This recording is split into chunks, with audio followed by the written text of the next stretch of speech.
양주는 전국시대 초기의 사상가로 위화설로 알려져 있습니다. 맹자의 기록을 보면 4세기에서 3세기에 걸쳐 겸해설의 묵자와 더불어 그 학설이 유행했던 것 같습니다. 양주의 학설은 따로 전해지지 않고 맹자, 열자, 한비자, 여시춘추, 회남자의 그 기록이 부분적으로 전해집니다. 양주는 생명의 주체는 나이고 나를 소중히 여기는 것이 가장 중요하다고 주장했습니다. 그래서 극단적인 개인주의로 비춰지기도 하는데요. 권력자를 위한 대의명분에 반대하고 자연으로부터 받은 자신의 신체 또는 개인의 자유를 소중히 여기는 관점으로 볼 수도 있습니다. 산림지식총서의 책 춘추전국시대의 고민에서 양주 부분을 발췌 낭독하였습니다. 부분적이고 간략하지만 이 책을 통해 양주의 세계를 잠시 들여다보겠습니다.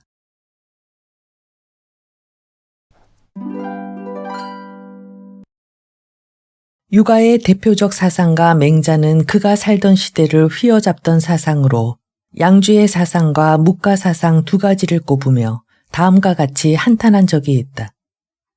성인은 태어나지 않고 제후들은 오만방자하고 선비들은 제멋대로의 주장을 하고 양주와 묵적의 말이 천하를 가득 채워 천하의 말이 모두 양주 아니면 묵적의 것이 되었다. 맹자 등문공편. 양주의 사상은 유가나 묵가처럼 체계적으로 후대에 전해지지 못하고 여시춘추, 열자, 맹자, 장자, 순자, 한비자 등 여러 문헌에 조금씩 언급되어 전해질 뿐이지만 전국시대 사상에는 유가, 묵가와 더불어 천하를 지배하는 유력한 사상이었다. 그러므로 맹자는 천하의 사상이 양주 아니면 묵적의 것이라고 한탄한 것이다.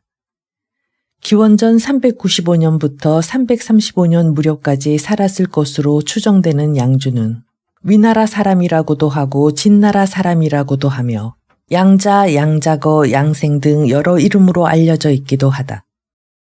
어떤 이는 그가 소지주 계급이었을 것이라고도 하는데 그의 출신에 대해서는 거의 알려진 바가 없다. 양주의 이름은 도가의 대표적 저서인 장자에서 여러 번 언급되었고 공자와 마찬가지로 노자에게 가르침을 받으려는 자 가운데 한 사람으로 나오기 때문에 근대 중국의 학자들은 양주를 도가의 시조인 노자의 제자라고 보고 도가로 분류하기도 한다. 그러나 양주의 사상은 노자나 장자의 사상과는 차별성을 갖고 있어서 그렇지 않다고 생각하는 이들도 있다. 양주는 노자나 장자와 마찬가지로 생명을 중시하고 이익을 경시하는 경향을 보이지만 그의 사상은 위하라는 개념으로 더 잘 알려져 있기 때문이다. 맹자는 양주에 대해 천하를 위해서 자신의 털 한 가닥도 뽑지 않으려는 이기주의자라고 비난했지만 양주의 위하가 과연 맹자가 말한 것처럼 자신의 이익만을 생각한 것일까? 아니면 한비자가 말한 것처럼 재물을 경시하고 삶을 중시하는 것일 뿐일까? 이것은 좀 더 생각해 봐야 하는 문제다. 이것을 얘기하기 전에 우리는 우선 양주가 살던 시대를 살펴보아야 한다. 그가 살던 시대는 전국시대다. 천하의 종주국인 주왕실이 약해진 틈을 타서 제후국끼리 패권을 차지하기 위해 서로 전쟁을 벌이던 시대이다. 사회는 혼란하고 백성들의 삶은 힘들기 그지없었다. 근대 영국 철학자 토마스 홉스가 만인에 대한 투쟁 상태로 묘사한 외롭고 불쌍하고 끔찍하고 잔인하고 짧은 삶 그 자체였다. 권력 남용이 일상적이었고 인간의 생명은 벌레처럼 무시되던 시절이었다. 그러다 보니 죽은 시체가 들판을 가득 메웠다. 이럴 때 사람들에게 필요한 것은 인인이 뭐니 하는 도덕이나 정의와 같은 추상적인 가치들이 아니라 그저 사는 것이 중요했다. 이러한 시대에는 사람들에게 살아야 한다고 말하고 그렇게 해서 혹 사는 것이 천하를 배반하는 일이 되더라도 자신의 삶을 소중히 여기라고 말해주었다. 그러므로 당시 사람들은 양주를 따랐던 것이다. 맹손양이 양주에게 물었다. 여기 어떤 사람이 삶을 소중히 여기고 자신을 사랑하여 죽지 않으려고 하는데 가능합니까? 양주가 대답했다. 사람이 죽지 않을 수는 없지. 맹손양이 물었다.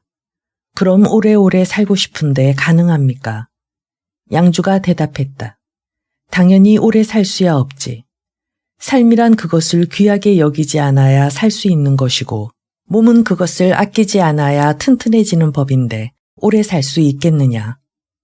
5가지 감정과 좋고 싫음은 예나 지금이나 같다.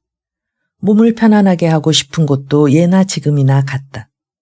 세상사의 고통과 즐거움도 예나 지금이나 같다. 세상이 다스려지고 어지러운 것도 예나 지금이나 같다.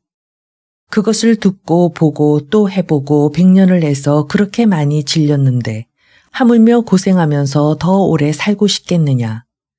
맹손양이 말하였다.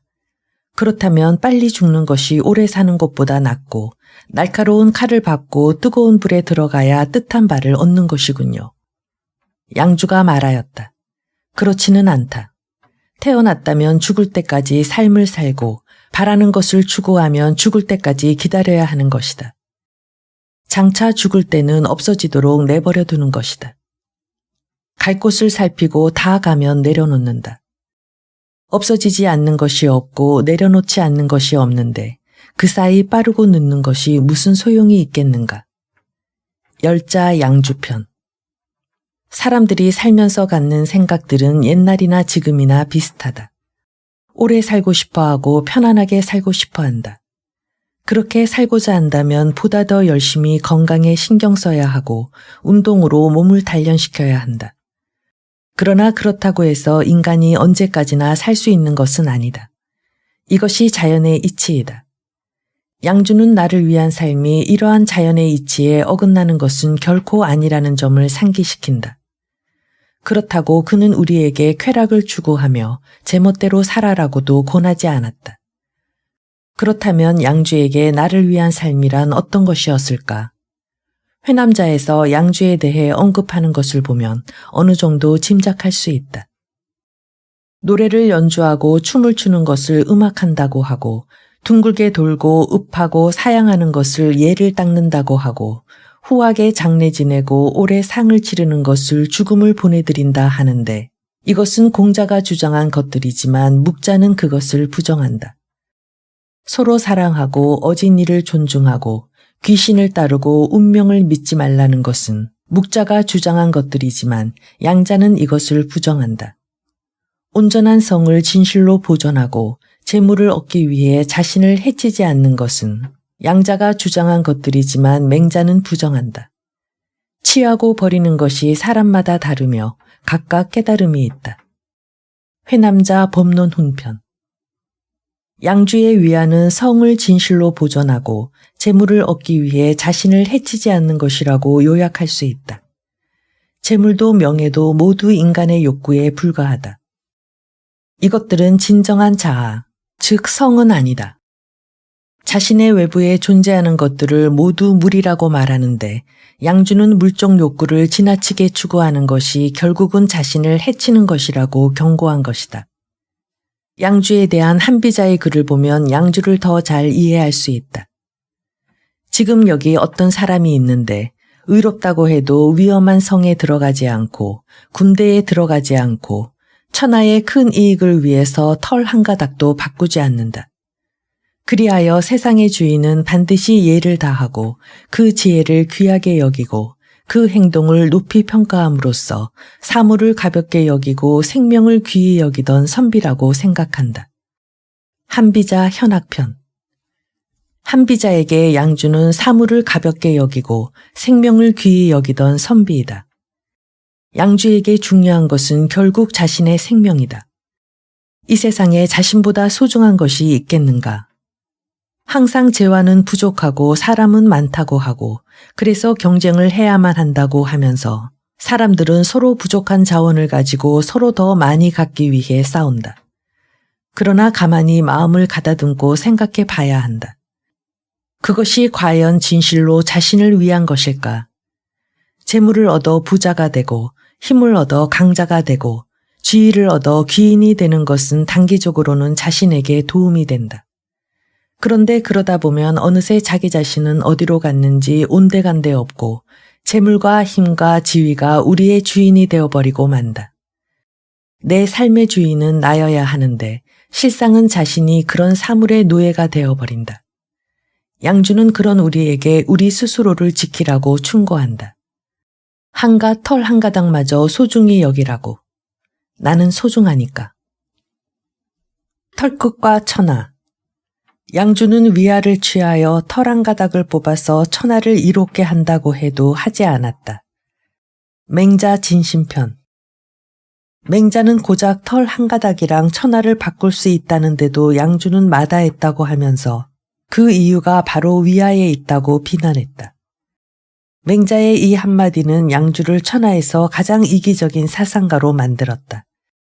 그런데 양주에 대한 맹자의 표현은 무척이나 간략한 것으로 조금 더 상세한 내용은 열자를 보면 알 수 있다. 양주는 털억 하나 뽑아서 천하를 이롭게 한다고 해도 하지 않는다. 천하가 자기 한 몸을 위해 다 바쳐진다고 해도 취하지 않는다. 열자 양주편. 금자가 양주에게 물었다.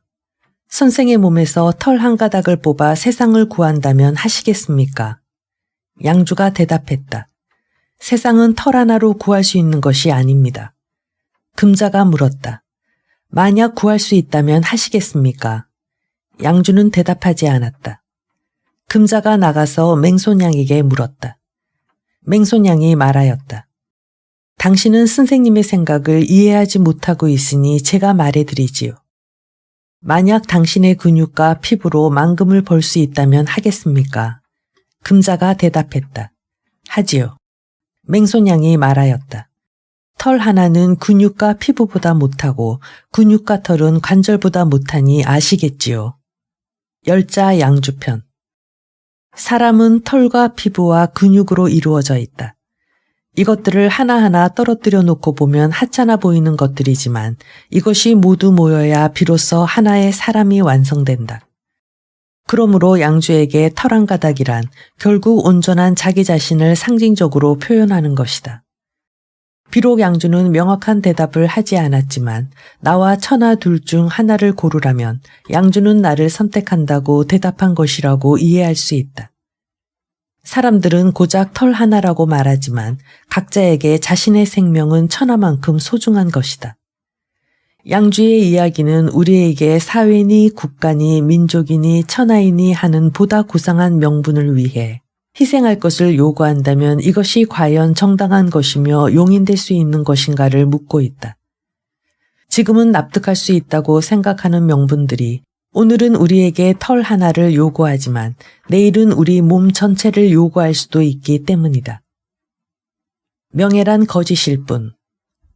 양주에게 이름과 실제는 상대적인 개념이지만 이 둘이 반드시 일치하는 것은 아니다. 그와 반대로 그는 이름은 거짓이다라고 단언한다. 실제에는 이름이 없고 이름에는 실제가 없다. 이름이란 거짓일 뿐이다. 옛날 요임금과 순임금은 거짓으로서 천하를 허유와 성건에게 넘겨주어 천하를 잃지 않았고 100년을 갈 수 있었다. 백의와 숙제는 실제로 고죽국의 군주 자리를 양보하여 결국은 그 나라를 잃었으며 수양산에서 굶어 죽었다. 실제와 거짓의 차이는 이처럼 분명하다. 열자 양주편. 관중은 제 나라에서 제상을 하였는데 군주가 음탕하니 그 또한 음탕하였고 군주가 사치를 하니 그 또한 사치를 하였다. 뜻이 합해지니 말이 따랐고 도가 행해지니 나라가 패권을 이루게 되었다. 죽고 난 후 관시의 세상도 끝이 났다. 전시가 후에 제 나라의 재상이 되었는데 군주가 자신을 높이면 자신은 낮추고 군주가 거둬들이면 자신은 베풀어 백성이 모두 그의 뜻을 따랐다. 그리하여 제 나라를 차지하게 되었다. 자손이 그것을 누리게 되었고 지금까지 손이 끊이질 않는다. 만약 참된 이름이라면 가난하고 거짓 이름이라면 부유하다.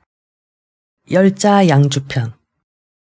백의와 숙제는 상나라 말기 고죽국 군주의 아들이었는데 주나라 무왕이 상나라를 토벌하자 주나라에서 나는 것을 먹기를 거부하여 수양산에서 고비와 고사리만 먹다 굶어 죽었다. 공자를 비롯한 후대의 많은 사상가들이 백의와 숙제를 현인이라고 칭송했지만 양주는 이들이 추구했던 이름이 거짓이라고 말한다. 양주의 이런 생각은 선진시대에 유행했던 이름과 실제에 대한 논쟁들처럼 이름과 실제가 일치해야 한다고 주장하는 것은 같지만 그 실체가 무엇인지에 대해서는 이들과 의견이 다르다. 양주에 따르면 실제는 이름에 부합하는 직분이나 의무가 아니라 바로 나이기 때문이다. 그러므로 그에게 중요한 것은 이름이 아니라 실제이다. 이름을 위해 죽은 백의와 숙제를 세상 사람들은 모두 존경한다. 하지만 자신을 지켜내지 못했기 때문에 결국은 자신들이 지키고자 한 이름, 즉 나라도 잃어버렸고 양주가 중요하게 생각하는 실제, 자기 자신 또한 잃어버린 것이다. 그것은 이들이 추구하던 이름이 거짓이었기 때문이다. 지금도 많은 이들이 이름을 얻기 위해 열심이다. 그것이 바로 명예욕이다. 그런데 아이러니하게도 정말로 존경할 만한 사람들이 이름을 얻지 못하는 경우가 수두룩하다. 이름과 실제가 다른 경우가 얼마나 많은가. 또한 유명한 사람들이 저지른 만행이나 가오가 오랫동안 가십으로 회자되고는 한다. 이것은 양주가 당시 사람들이 좋다고 따르는 인의 도덕이 사실은 거짓으로 가득 차 있었다는 것을 꼬집어 말한 것이다. 그러므로 그런 쓸데없는 이름을 얻기 위해 노력할 것이 아니라 실제를 얻기 위해 노력해야 한다고 말이다. 즉, 너 자신을 제대로 지키기 위해 노력하라고 말이다. 계량과 수호의 죽음. 계량과 수호는 양주의 친구들이다. 그런데 양주는 계량이 죽었을 때는 노래를 불렀고 수호가 죽었을 때는 목 놓아 울었다. 둘 다 친구인데 그는 왜 이렇게 다르게 반응했을까? 어떤 것으로부터 말미암은 것도 아닌데 항상 사는 것이 도이다.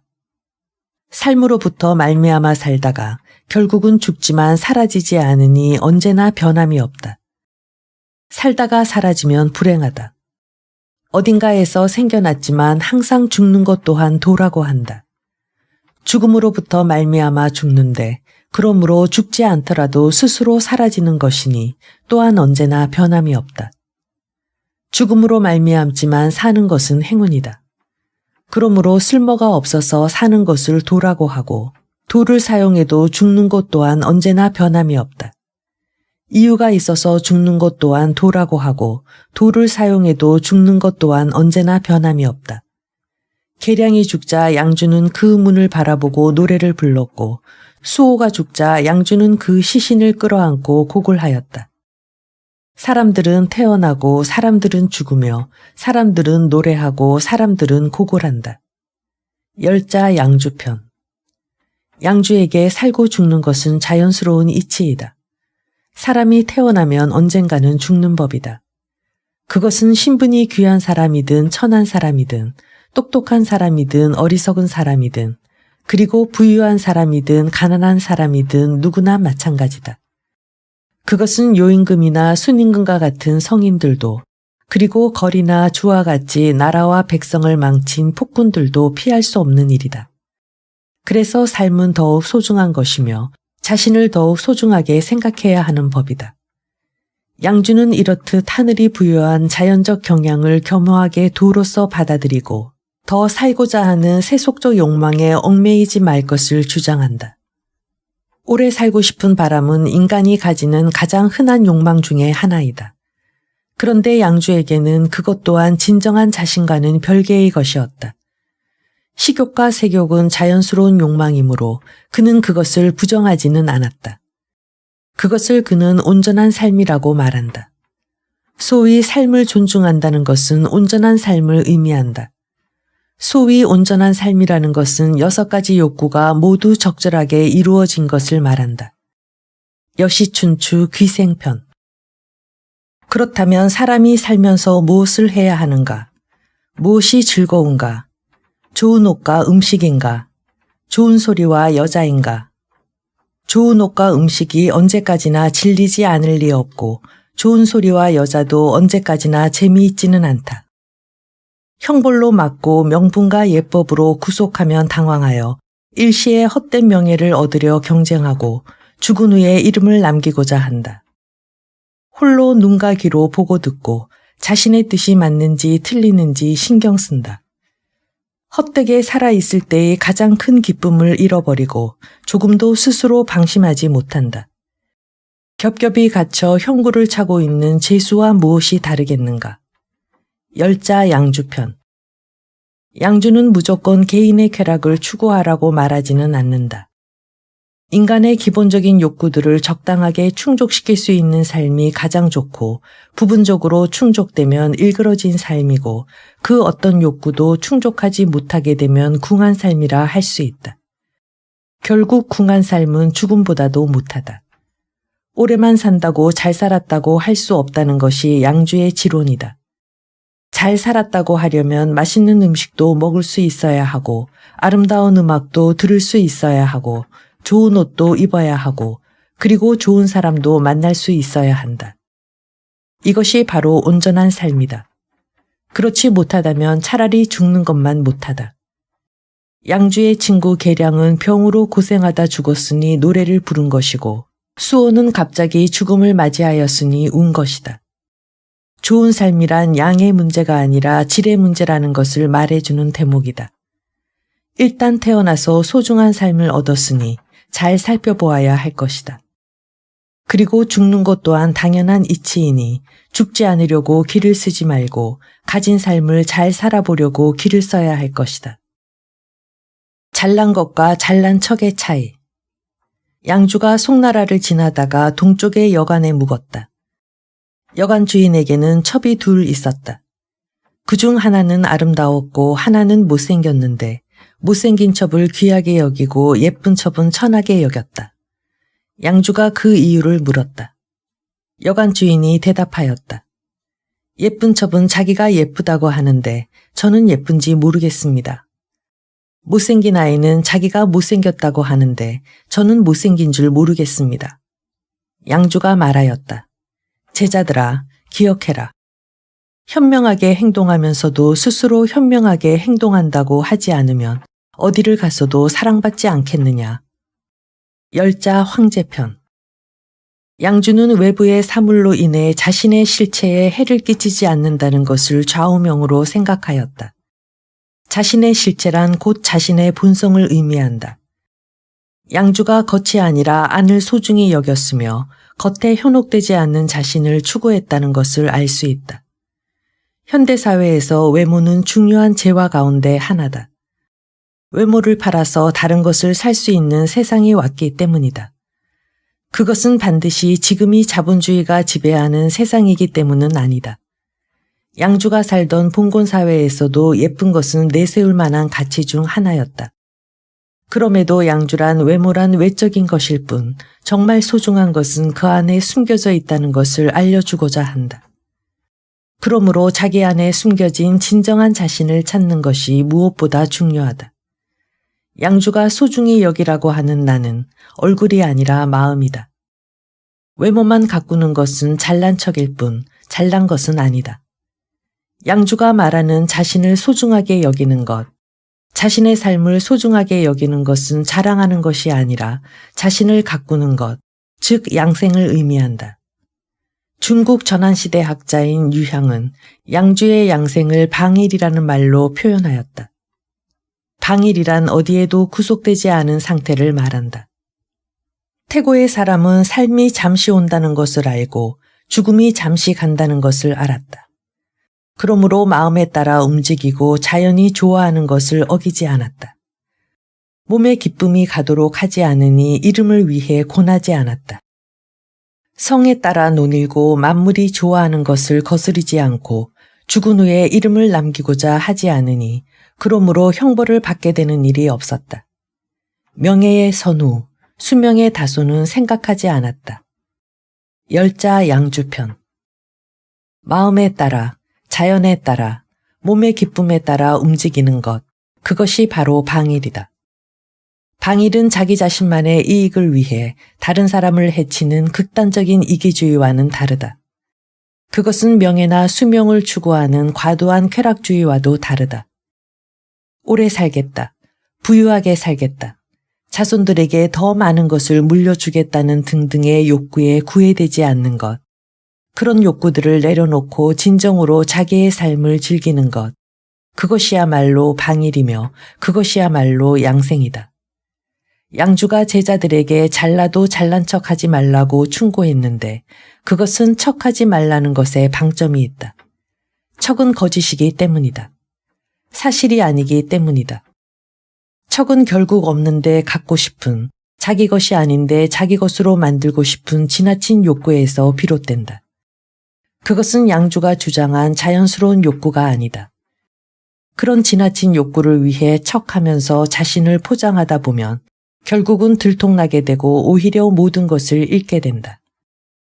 그러므로 그는 내려놓으라고 말한다. 그저 자기가 가진 것을 즐기라고 말한다. 정말 잘나면 잘난 척 하지 않아도 된다. 척하다가 오히려 대중의 눈에서 벗어난 스타가 얼마나 많은가. 이름 하나 남기겠다고 결국은 자기 자신을 해치는 꼴이 되어버린 일을 우리는 이미 너무나 많이 보아왔다. 그러므로 잘나도 잘난 척하지 말자. 양주는 왜 이단이 되었을까?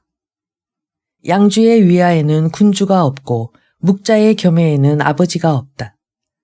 아버지가 없고 군주가 없다면 금수인 것이다. 양주와 묵적의 돈은 멈추지 않고 공자의 돈은 드러나지 않았으니 이 사악한 주장들이 백성을 미혹시키고 인의를 막는다. 나는 이것이 두렵다. 성인의 도를 보호하고 양자와 묵자를 물리치고 음탕한 말을 내쫓으면 사악한 주장이 생겨날 수 없다. 양주와 묵적을 물리쳤다고 말할 수 있는 자는 성인의 무리이다. 맹자 등문공편. 양주는 자기의 생명을 소중히 여기라고 하지만 맹자는 인의와 도덕을 위해서는 자기의 생명까지 희생시킬 수 있다는 입장이므로 두 사람의 입장이 상반된다고 할 수 있다. 맹자는 양주의 위아 사상이 아버지를 부정하는 짐승 같은 사상이라고 매도하였다. 그래서 맹자 이후로 양주는 사람들을 미혹시키는 사악한 주장으로 여겨지게 되었다. 전국시대가 끝나고 진나라가 통일한 천하를 이어받은 한나라는 육아사상을 국학으로 삼았다. 따라서 공자의 버금가는 성인으로 여겨지는 맹자의 말은 무시할 수 없는 것이 되었고 양주는 맹자의 말처럼 물리쳐야 하는 사상이 되었다. 사실 양주의 사상은 묘한 매력이 있어서 인심을 사로잡을 수 있었다. 사람들의 타고난 본성이나 욕구를 긍정하기 때문에 쉽게 받아들일 수 있었던 것이다. 그런데 양주의 사상이 유행하는 것이 육아에게 큰 위협이 된 것은 사실이다. 묵적에서 달아나면 반드시 양주에게로 가고 양주에게서 달아나면 반드시 육아에게로 오는데 그들을 받아주면 그만이다. 지금 양묵과 다투는 자는 달아난 돼지를 쫓는 것과 같아서 우리에 들어갔는데 또 쫓아가서 묶는다. 맹자 진심편. 후한 말에 이르면 조기를 비롯한 대부분의 학자들이 맹자의 말을 따라 양주를 이단으로 여기게 되었다. 그런데 양주를 싫어한 이들은 유가만이 아니었다. 장자를 비롯한 도가 또한 양주에 대해 탐탁치 않게 여겼다. 말에서 군더더기 살이라는 것은 기와를 쌓고 줄을 꼬면서 말을 두드리고 다듬고 편백동이와 같은 궤변에 마음을 쓰고 쓸모없는 말을 힘써 칭찬하는 것이 아니겠는가. 그것이 바로 양주와 묵적이다. 그것은 모두 군더더기 살과 육손이의 도일 뿐 천하 최고의 올바른 도는 아니다. 장자 변무편. 증삼과 사추의 행동을 없애고 양주와 묵적의 입을 막고 인의를 내팽개치면 천하의 덕이 비로소 오묘하게 하나가 된다. 그 증삼, 사추, 양주, 묵적, 사광, 공수, 이주는 모두 밖으로 그 덕을 세워 그로써 천하를 미혹시키고 어지럽힌 자들로 법도 쓸모가 없었다. 장자 거여편. 푸단대학 역사학과의 허아이고 교수는 전국시대 제자 백가들이 너도 나도 양주를 공격했다고 말한다. 이것은 뒤집어서 생각해보면 양주 사상이 당시에 얼마나 널리 퍼져 있었는가를 방증해준다. 양주는 곧 모든 제자 백가의 적이었던 것이다.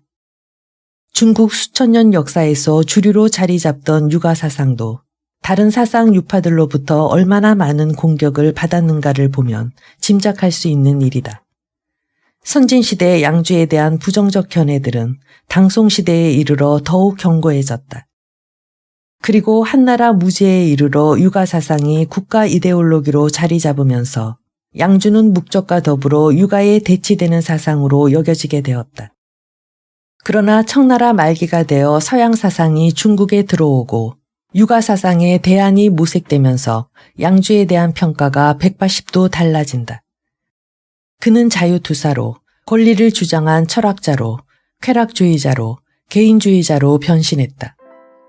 드디어 양주가 사상의 무대로 돌아왔다. 이것은 개인의 시대가 열렸기 때문이다. 그래서 그가 주장한 나를 위한 삶이 다시 주목받기 시작했다.